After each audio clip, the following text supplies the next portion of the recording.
that you need. I don't care how little you have everything that you need.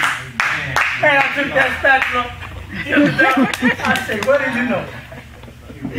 Boom, I put it in there, boom, that door opened with ease. Now see, the problem is, just like the text we just read, when you have a spatula as a key, I almost felt guilty. It's almost like I was breaking into the bathroom.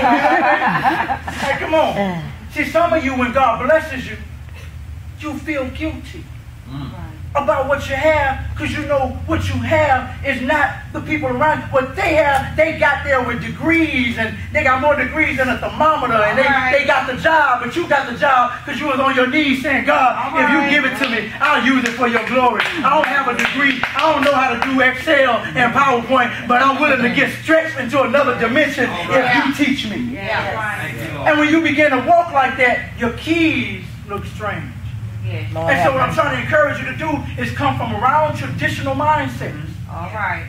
To don't honor it, respect it. Right. But you got to know that right now, baby, I got a spatula and I'm going to work with it. Amen. Right now I'm trying to get in my doors. Right